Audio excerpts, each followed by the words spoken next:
This is the Hub on Hollywood, an iHeartRadio podcast. I am your co-host, James Rojas. I'm the other co-host, Jamie Blanco. On this week's episode, Matt Damon and Ben Affleck are on the wrong side of the law. Allegedly. Widow's Bay, filmed right here in Massachusetts, has become a critical and commercial success. Brendan Fraser beefing up again to play Rick O'Connell in The Mummy 4. Jamie and I will agree to disagree once again. That and much, much more. But first, Jamie, I have a question for you. Oh boy. What? Now, what, James? Now, this is spurred from a rabbit hole I've been going on for the past couple of weeks. But, Jamie, is there a movie or a movie scene that you would give anything to be able to watch for the very first time again? Oh, yes. There are a few where I've left like so sad because I'm like, I'll never get to experience this the way that I experienced this the very first time of watching it. And there are so many, but I think that one of the big ones that you will not agree with, but it was an experience for me, was The Last Jedi.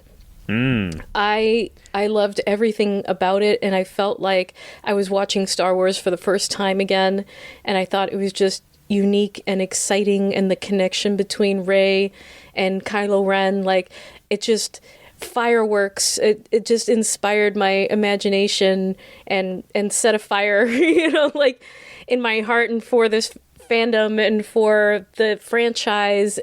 And I thought it was smart and interesting, and I was excited, and I was yelling, and I was really, really happy with it. And I left, and I'm like, they will never be able to top this. J.J. Abrams cannot possibly come up with anything that will follow this as a sequel, and I'll never get to experience this again, like, for the first time. And I guess you could say that for watching Star Wars for the first time. Yeah, well, and the scene. You may not believe this, Jamie, but I actually agree with you. I would love to be able to watch The Last Jedi once again, as if it's my first time, just so I can feel what true disappointment feels like. Oh my God. There's nothing like that feeling of like, oh my God, I'm really not liking this. Like, you hardly ever get that feeling that often, that strongly, as I ever did in that moment. So I would actually go back and watch that movie again for the first time, just to be disappointed. But Jamie. Jesus Christ. But listen, Look, James. But if we have to come up with something in Star Wars related that we can agree upon, okay, the moment in Star Wars that like changed my life and like just changed little Jamie's life forever was like, my parents had it playing in the background at our house, and I saw the scene where Darth Vader cuts off Luke Skywalker's hand, and he realizes that he's his father. And I just remember like, like, why would he cut off his son's hand? How is this bad man his father? Why is he falling? What is going on? Oh my God. Like, I don't feel like anything else has compelled me as much as the first time seeing that as a 9-year-old little girl. So why do you ask? No, I asked, and that would be one of my movies or moments I would love to rewatch for the first time. But I asked this because I've gone down a rabbit hole of watching reaction videos of people watching those iconic movies and scenes for the very first time. And through them, I am, in a way, reliving my own experience or feelings of doing the same thing. And I know there's controversy when it comes to reactions because you don't know if they are actually accurate or fair or true reactions to something, you know, whether it's a genuine reaction or whether they're just making it up for YouTube videos. But I've gone down this again, repeated videos of different iconic scenes, and there are so many people that I wholeheartly, and I want to believe that they're watching these scenes for the first time because their reaction, the edge of their seat, kind of like moments of seeing something develop in real time, it's amazing. Now, there's some people where, you know, for example, somebody has like in the background of their room just nerd stuff everywhere, and they're reacting to Star Wars for the first time, quote. And I'm like, how the heck are you a nerd and reacting to Star Wars for the very first time right now, like in your 30s? But there are many people who are like, in their 20s who weren't even born when many of these movies came out, or didn't watch them growing up on repeat on TV or VHS or DVD. So like there are many reactions that I do believe they're genuine, and through those reactions I'm kind of getting this new like it's a breath of fresh air. It's just seeing people experience moments of joy or shock and disbelief, or amazing moment in cinema history. I don't know. I think it's really awesome. Yeah, absolutely. And I'm just trying to think like of a couple of those other ones that I've had. But besides like Marvel and some of the bigger moments and reveals with like the superhero genres, of which there are many that people look forward to and have. And so, I mean, those are kind of like well-trodden territory. But there was a Muppet movie, okay? I'm trying to think of the one. It was a more recent Muppet movie. Is it the one with Jason Segel? Yes, the one with Jason Segel. Yeah, that was a great one. And he's the brother, and his brother is a Muppet.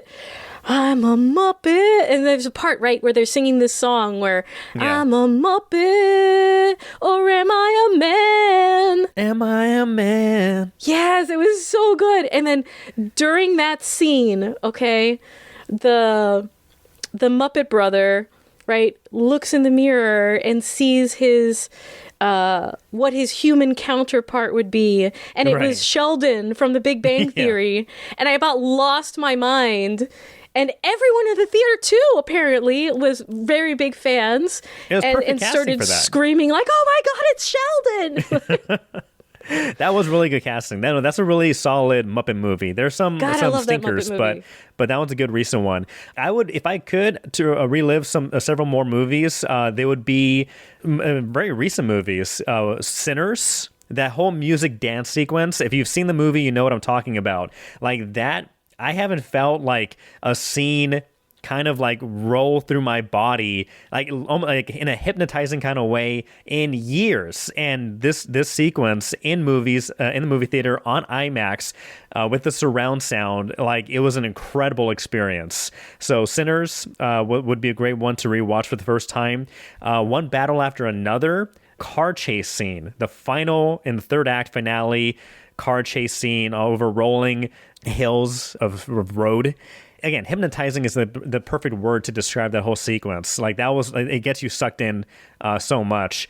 And my last thing that I could think of that I would love to relive for the first time would be the season 4 finale of Dexter, where John Lithgow is a character, and no major spoiler, but he's a serial killer as well. But the ending of season 4, I remember watching it and my jaw was dropped for minutes. Like I was just speechless in disbelief. That's one moment that definitely sticks with me. Awesome. I love it. So I wonder, what does our audience think? What moments in movies and television like changed your life, made you scream and in joy or agony? Oh my God, there's so many ones that like break your heart and like just completely like, are there any that you can think of off the top of your head that just left you depressed? Like just destroyed your life, other than The Last Jedi, apparently.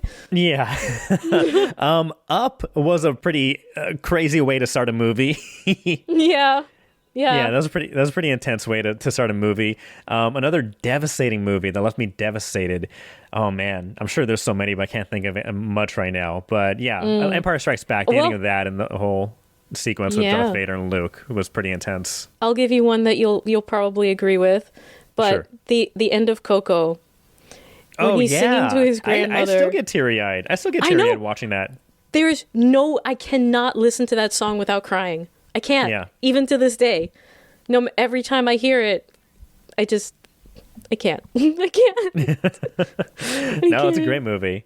Yeah, so yeah, for those who love to maybe watch the reactions or would love to be able to relive a movie moment, comment down below, join the conversation. Again, thank you so much. If you are listening to us on YouTube, you can also listen to us on any of the major podcasting streaming services like iHeartRadio, Spotify, Apple Podcasts, wherever you get your podcasts, we are there. We're also on social media at Hub on Hollywood. Jamie, you know who would want to potentially relive their decision to make a certain movie, depending how it turns out? Yeah. Ben Affleck and Matt Damon. You shared this article with me, and I saw it also, but they are being sued. The boys of Boston are being sued by Miami Sheriff's deputies for defamation because of the movie The Rip that came out on Netflix this past year or earlier this year, very recently. Right. And James, this is just bananas. Okay. I remember we talked about this before when it first came out. And I'm from Miami. Anyone who knows me knows I grew up in Miami, moved to Boston. But the details around the events that inspired this movie are so Miami. It's the kinds of things that happen down there, under the table deals, the crime, the corruption. And this happened in your house, right? This is what you said? This was just this was just in my house. This is based off your life story? Oh my God, the crooked cops. I am convinced. Oh my God, I can't even say this. Allegedly. But I am convinced that one of my relatives was in a relationship with a crooked cop. But anyways, listen. Sure. I don't. Let's dive more into that. The first time I took my husband down to Miami, okay, when we were first dating, and he met my best friend, okay, my best friend's boyfriend's uncle was a Colombian drug lord who had come over and was like counting a giant pile of money and staring us down. And my poor little white boy, husband from the suburbs of Massachusetts had no idea what was going on. And we had accidentally stumbled into this completely bananas situation. Listen, Miami is dark. Miami has a dark underbelly. Yeah. Yeah, everybody's best friend's boyfriend's uncle is part of the underground Miami drug syndicate gang. Yeah. But back to Ben and Matt. Back to Ben, what we're actually talking about. Right. So this was based on real events. Based on real events in Miami. And apparently the movie was a little too true to life. And Ben and Matt are getting sued. Right. So this stems back to a 2016 narcotics raid where $22 million in cash were found hidden in the walls, in a false wall at a home. Now, in the movie, the characters in the film, they're using different names. However, the deputies who have brought this lawsuit are arguing that the movie uses unique, non-generic details from their real case that leads to their friends, family, and colleagues to associate them with the film's corrupt characters. So, the lawsuit is claiming that the film fabricated plot lines, including conspiring to steal drug money, communicating with cartels, and even murdering a fellow officer and a federal agent. So, they are seeking unspecified compensatory and punitive damages, as well as they're demanding a public retraction and a prominent disclaimer on the film. Jamie, how confident do you think this case is, or this lawsuit would be? They're bringing more attention to themselves by doing this, which defeats the purpose of distancing themselves from the film. One, Barbra Streisand effect. Maybe they're just upset that they didn't get that $22 million that they were hiding in the Home Depot buckets behind the wall. And now allegedly, they're trying Jamie, to shake down, allegedly. And now they're trying to shake down Matt and Ben and, the movie for, they're just trying to shake them down. They're like, we're getting $22 million one way or another. They want that $22 million. Yeah, exactly. They want their millions one way or another. But no, I don't think that that's going to fly in any way. It's loosely based on true events. It has no names, and they're allowed to then inspire. When something is inspired by true events, you then get to take a story and create a new story. You get to add things like what they're talking about. They get to add new plot lines and things like that. This is not a documentary, right? It doesn't claim to be a documentary. I think they have no ground to stand on whatsoever. And like I said, it's just another shakedown. It's just another shakedown. Now, what if I told you that also involved in this lawsuit is your best friend's brother's uncle? He's back. Take him. He's back. Take him. I'm scared. Excellent. Well, these Miami sheriff's deputies may not be successful in their lawsuit, but you know what is finding a lot of success is a local project which was filmed here in Massachusetts, and that is Widow's Bay. Widow's Bay. Very excited to tell you about it, James, and I'll give you the details about the other stuff later when we're done recording. Sure, off the record. James, Widow's Bay on Apple TV Plus right now is something that people need to run and go see now. Go watch it. Filmed in the North Shore of Boston last year. It is critically acclaimed right now. The first episode got 100% on Rotten Tomatoes. The series overall is standing at 97% on Rotten Tomatoes right now. There are 3 episodes released currently, the 4th one coming out this week. Would you like to know about it? Would you like to know what it's about? So we can talk about that. So, tell me more. Tell me more. Let's do this into a musical. Widow's Bay is a horror comedy series about a mayor, played by Matthew Rhys, trying to modernize a superstitious, isolated New England island, only to confront its dark, cursed history as the tourists arrive. This is created by Parks and Rec writer Katie Dippold. And I think that what surprised me most about this, it makes sense knowing that she's behind it, is how this show is both terrifying in a really satisfying way, but also surprisingly funny.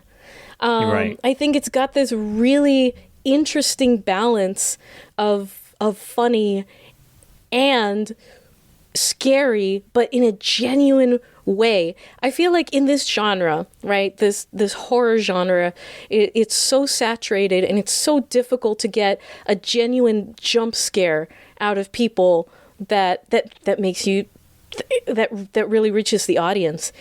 I think in the unique way that they tell this story, it really gets you. You really get got. You really get got with these jump scares, James. And I'm really enjoying it. Rave reviews, critical acclaim. Robert Ebert calling it wonderfully demented. Nice.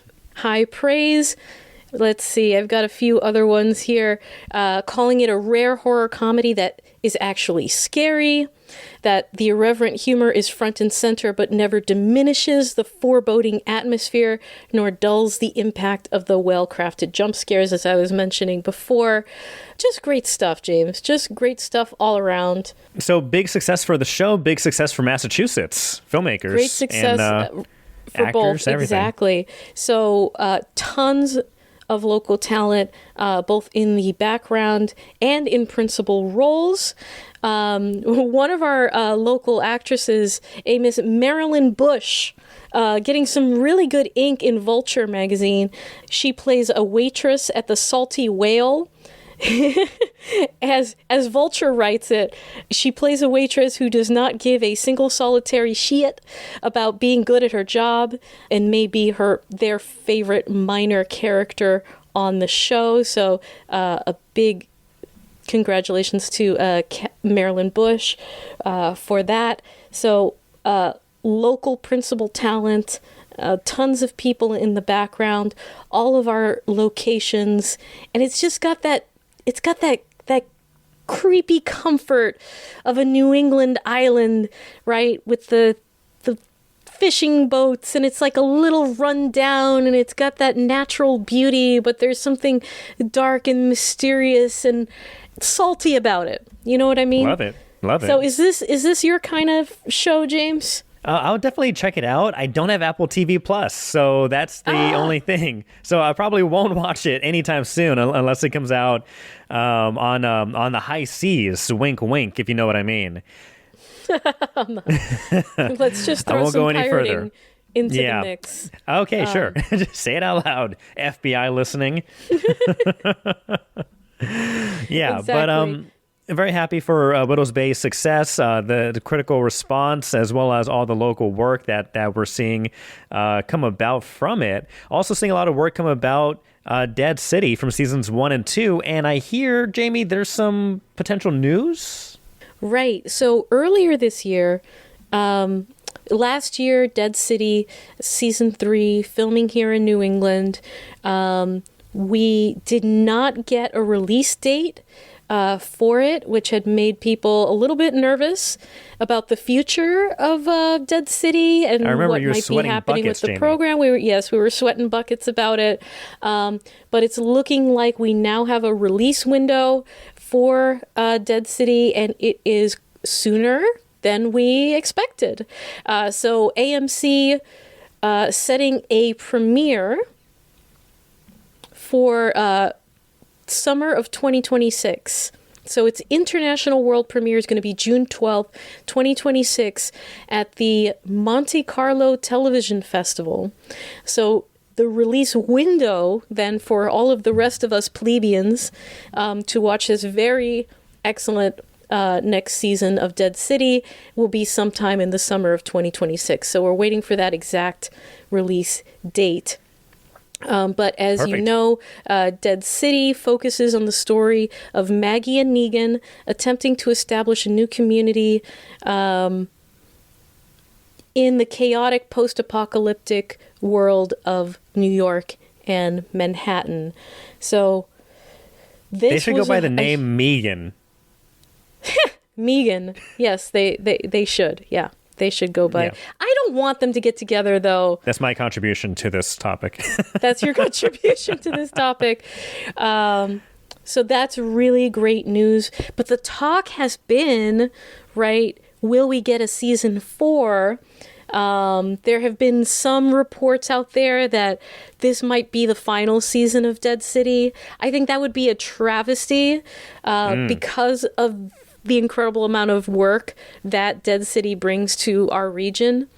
I would cry real tears if that was true. So we're still waiting on news for Dead City season 4, James, but very much looking forward to watching season 3 coming out sometime this summer. So woohoo!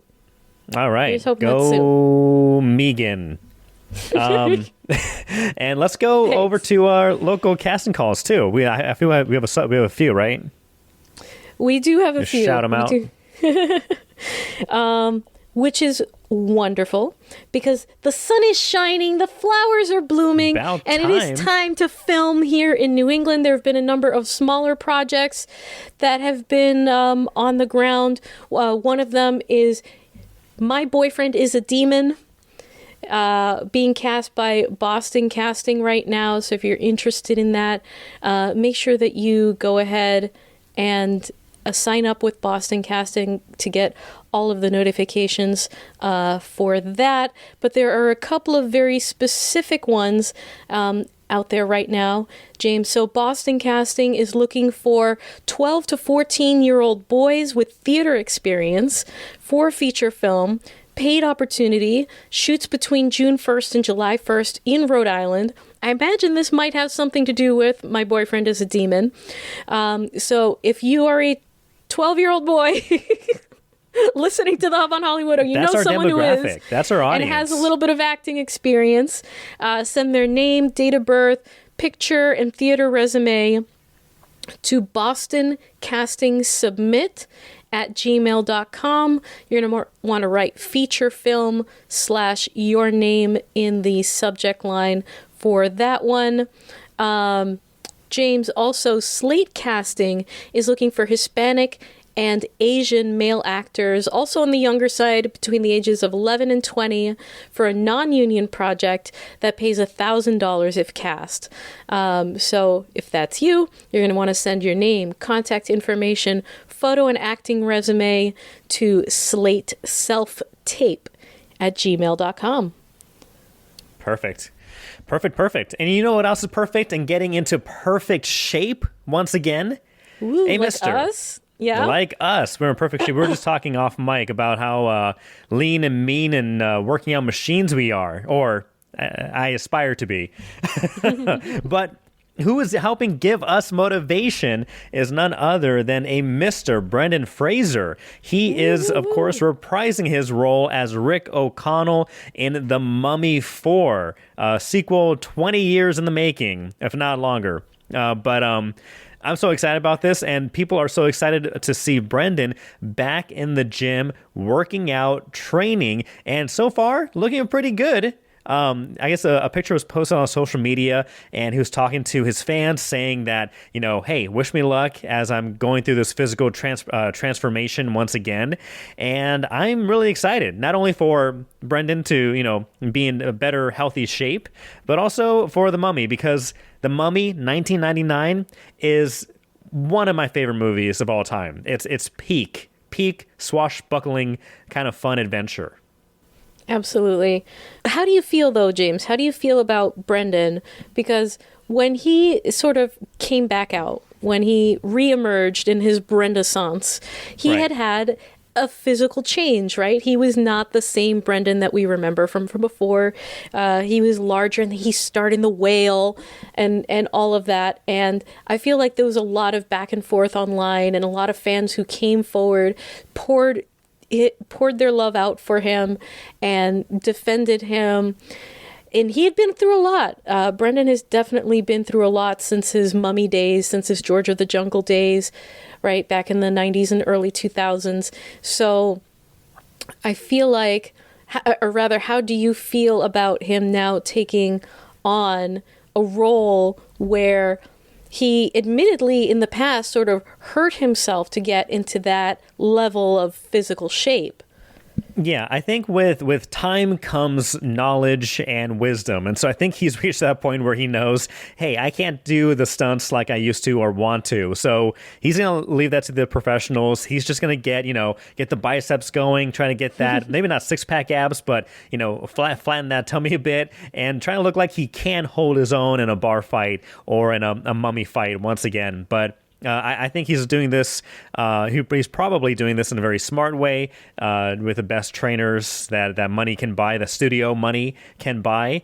I'm also excited for Rachel Weisz. She's coming back. John Hannah, Kevin O'Connor, who plays Benny, and also Imhotep and Anak Sunamun, Arnold Vosloo, and Patricia Velasquez. So it's a whole reunion team up. Usually I'm not in big favor supporter of these big kind of like long time, sequels and all these characters come back, especially when they've died multiple times. But you know what? I love The Mummy. I love Brendan's return, and everybody else is returning. So let's just do it. Well, let's have some fun with it. All right. Well, I hope fans continue to pour their love out for him. And because many positive things that I've seen written online about him getting back into physical shape. But one of the things that I loved the most was people saying, hey, he could get up there and star in The Mummy today in exactly the shape that he is, and that we will still love him. And I just think that that's a wonderful change from how people perceived actors, even just 20 years ago. So and Jamie, woohoo, I just want to make sure wait. you know, in the movie The Whale, that wasn't actually what he looked like. That was he had put on like a that was a big suit and prosthetics. but he did gain weight for it though.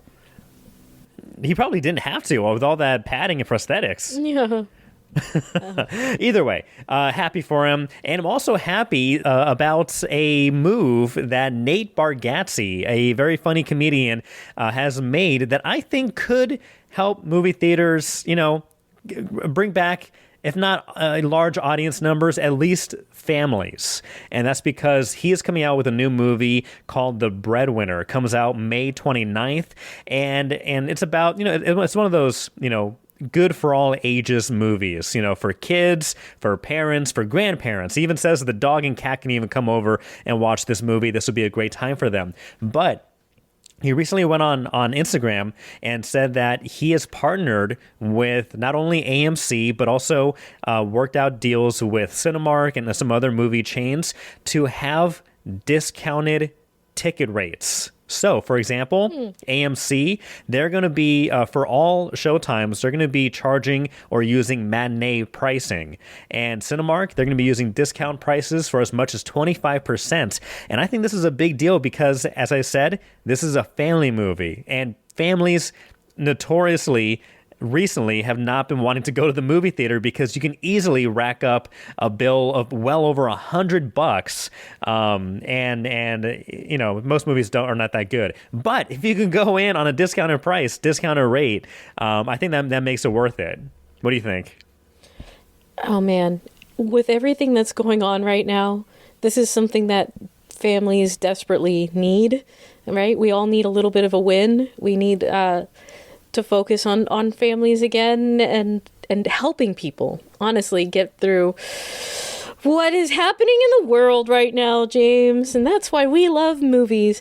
But anything that they can do like this would be wonderful. And why isn't this standard procedure? Why isn't every movie doing this and working out deals to help the consumer to get people in to see the movies? I think that that's a really wonderful thing. Yeah, we've got to talk sometime about free and discounted movies for kids. AMC used to run a program where it was like $3 summer movies for kids all summer long. I don't think they've done that in a few years. Cinemark, Regal, I believe, is doing $1 summer movies for kids this year, which is really wonderful. I'm going to try to come up with, compile a list of what is available for families like that in the summer when we get a little bit closer to that time. But I don't think that you can really understate how this helps people. Oh, yeah.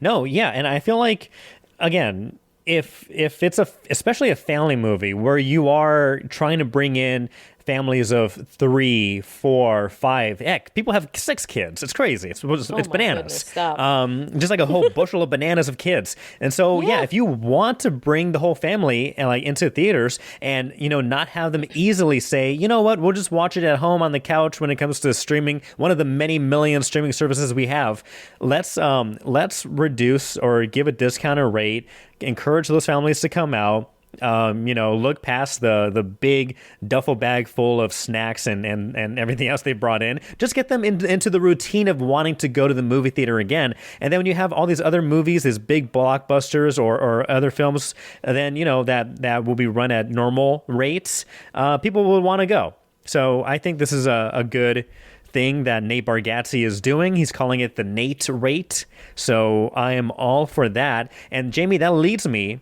to my first agree to disagree. Oh boy. Here we go. Okay. Jamie. Yeah. Movie theaters should offer daycare service. Oh, what? Oh, interesting. Exactly. Okay. So this is what I imagine. I imagine for example, my wife and I, we want to go see a movie, but we have no one else to watch our daughter, but we also want her to have, a good night as well. We go to a movie theater that has a daycare center where they also can play, arts and crafts or do what you would normally do at a daycare, or you have this big screen that's in there as well, and it's playing, I don't know, I don't want to say Cocomelon or something, maybe something better like Paddington, but playing something of great quality for the kids while the parents for an hour and a half, 2 hours or 2.5 hours get to watch whatever movie they want to watch. And, the kids have their snacks, the parents have their snacks, and everything's in a confined space, easy pickup, easy drop off. Jamie, do you agree or disagree? Interesting prospect. James, I have some concerns about it. At first, I mean, I want to agree because I think that that's a great idea. However, right, when a movie theater is completely staffed by people making minimum wage, I don't know that they are going to be motivated to keep all those children alive and well, right. For those 2 hours. But I do remember when I was a kid, there was this giant mall called the Incredible Universe, and my parents would leave us at like this little kids center. It was like there was a place where you could just drop off your kids and they could play, and they had movies. I remember watching Aladdin while I was there while my parents went shopping in the Incredible Universe mall. Nice. So, I mean, it's doable. I mean, I feel like, but maybe you got to pay these people a little bit more Yeah. so that they actually keep your kids alive. Yeah, you can't have like a 16-year-old with like earbuds in and yeah, it can't be that. It can't be that, bro. doing TikTok dances by themselves in the corner while the kids are running amok. So yeah, there would need to be a for sure game plan. You would need to implement this in a proper, safe way. But in theory, I think it's a really good idea. I don't think they can afford the insurance, man. How about this? How about you but get like a little? It. How about you get like the parents get like a little like a baby monitor. So it's wireless. You know, you go into the movie theater. It's on a low dim, so it's not like blinding everybody else like a cell phone would in a dark movie theater. But you can kind of keep tabs. Like, okay, the room looks not on fire. Looks great. Perfect. Let's go back to watching Odysseus or the Odyssey. Yeah. Starring Matt Damon. Okay. Matt Damon. Yes, Matt I Damon. feel like there's a way probably to make it work. It would just take money. That's all. And Okay. but then every time you went to the movie, then you're paying the daycare costs too, because I'm sure they're going to, charge you per kid and they're going to charge you a premium. But for parents, it might be worth it. It's the freedom. You're paying for that freedom. Right. Yeah. Yeah. Okay. I mean, I agree with the concept. I just question the ability to execute it. Right. Execution's a whole different discussion. It's the idea. The Okay. idea of it. Yeah. I think right. it's a great idea. I agree. What's your next challenge? Let's see. Okay, and kind of in line with Brendan Fraser's working out routine, him becoming in better, healthier shape, and our own efforts to become healthier people as well, I think movie theaters should have a dedicated treadmill room where they can walk and watch a movie at the same time. Oh. With a little side desk so you can put your nuggets and your curly fries and your waffle fries while you're walking. Yeah, that kind of cancels out. I think that'd be great. James, there's already a place like that exists. Okay, it's called Where? the gym. It's called Planet Fitness. They have like 24/7 news channels and ESPN, like lame sports. I don't know. They always have a movie on though. There's always like a movie channel, and like you can pull up whatever. No, you have to read subtitles. No. I want to be in there. I want to be on a treadmill and a little table where I can put my snacks while I walk or run. But you may remember the Stephen King adaptation book turned film, The Long Walk. They actually had a challenge. You may remember this. We talked about this, but they had a challenge where you had to keep pace for, what was it, like 5 miles per hour? And you had to keep that pace. And as soon as you dropped below that, you were like escorted out of the movie theater and you couldn't watch the rest of the film. Oh my gosh. So I think that's a fun, like that we should look back at studies and data, see how much people like that one. And I think that's a good idea in theory. Again, I think this would be great. You get a workout, you watch a movie, cancel out those calories with some nuggets. I think it'd be great. Yeah. Well, you would have to listen to it on headphones because treadmills are loud. Maybe have some, Actually, I didn't think about subtitles. That, yeah. And kind of impact your audio experience. But sure, James, sure. But do you agree? We'll get that going, like just for you. Just for me. But I think you should just come with me to Planet Fitness. Okay. All right. All right. Any topics of your own or no? In my world, no, James, but I did want to mention just what I'm watching really quick. I'm watching a Chinese romance drama called The Pursuit of Jade on Netflix. It's about a humble woman who marries a disgraced noble to protect her family. But as their love becomes real, she follows him into battle to fight for their future. I love it. I love it, love it, love it, love it, love it. Totally obsessed right now. Besides the fact that it's a period piece, it's a period drama, right? Besides the fact that nobody back then looks like this. Nobody is that like blemish-free or slender or no. I would maybe enjoy it more if the people acting in it looked historically accurate, but that's not a thing in Asian drama. Like, everybody has to have that standard of beauty. But anyways, besides that, I'm really enjoying the story itself. So, The Pursuit of Jade on Netflix. So. Okay, cool. And what I'm rewatching, because it's all on HBO Max now, is the Lord of the Rings trilogy. Oh, really? The Awesome. extended. I've never seen the extended edition, and everyone raves that the extended edition is like the best because there's more great stuff in there. So right now I'm halfway through the first film in the trilogy, The Fellowship of the Ring. So that one, again, it's a movie that holds up. It's a classic. It's beautiful, wonderful, and that's I'm dedicating the next several days to the extended editions of the rest of the films as well. Heck yeah. And people should go see Widow's Bay. Look out for those casting calls. Submit yourself if you can. So many great things coming on the horizon for New England in terms of filming, television, and movies, James. If you were in Widow's Bay or Dead City, very excited for the release of Dead City because then we can get everyone on to talk about it that worked on it. And you want to be on the podcast, reach out to us here at the Hub on Hollywood. We want to feature your work. There are so many great people who work on these projects here. We'd love to give you that shout out and that spotlight. Absolutely. Well, thank you so much for joining us on the Hub on Hollywood. Catch us next week. Another episode is just around the corner. But until then, I'm James. I'm Jamie. See ya. Bye.